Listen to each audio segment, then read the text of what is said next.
আজ আমি তৈরি করছি তড়কা মশলা দিয়ে আলু কচুর দম। তেলটা খুব গরম হয়ে গেছে, ওই জন্য নামিয়ে একটু লবণ দিয়ে দিলাম,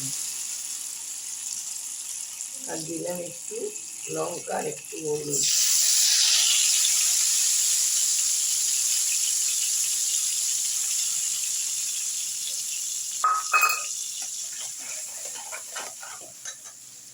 দিয়ে দিলাম তড়কা মশলাটা।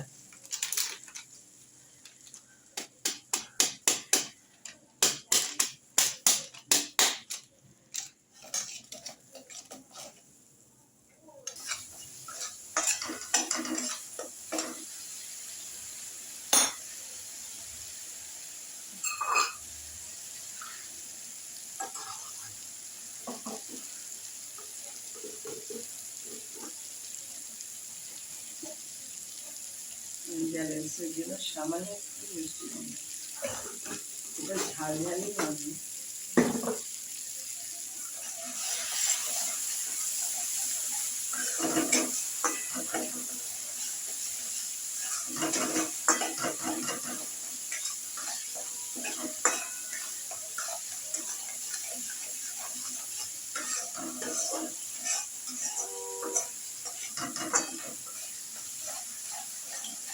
মশলাটা আমার কষে গেছে, এবার আমি জল দিয়ে দিই।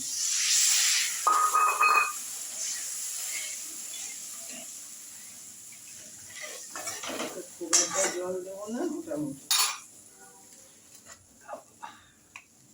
এটা আমি একটু সেদ্ধ করে দিচ্ছি, হাফ সেদ্ধ করে দিচ্ছি।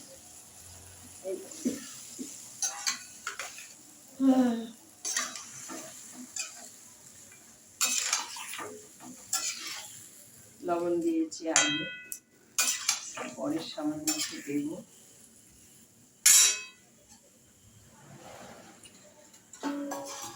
কচুগুলো লেগে যাচ্ছে, আলু সেটা আমি মাঝে মাঝে ধুয়ে দিই, আমার ভালো লাগে না। দোকানে তো আমি বাড়িতেও তৈরি করি গ্রসারির মধ্যে, কিন্তু এখন আমার নেই কিনা, বেশি ভালো লাগে না মনটা, এই জন্য আমি একটু ধুয়ে দিলাম। আর দেবো না, ফেলে দেবো। এবার আমি ঢাকা দিয়ে সামান্য ঢেকে দেবো, তারপরে আমি নামাবো, তখন দেখাবো। স্বাগত একটু আগে দেখালাম, ওই আলু কচুর দমটা করছিলাম এই দিয়ে, ওইটা আমি দেখালাম কসুরি মেথি দিয়ে আর তড়কা মশলা দিয়ে। আচ্ছা, আর করেছি মটর বিউলির ডাল, এই ছোট ছোট কচুরি, আর করেছি সর্ষে বেগুন। এটা কালো সর্ষেই দিয়েছি, একটা সর্ষে দিয়েছি, লঙ্কা হলুদ দিয়ে বেটে সর্ষে, কাঁচা লঙ্কা দিয়েছি। সামান্য একটু মিষ্টি না দিলে ভালো লাগবে না। আর একটু শসা রেখেছি। ভালো লাগলে লাইক করুন, শেয়ার করুন, আমার পাশে একটু থাকুন।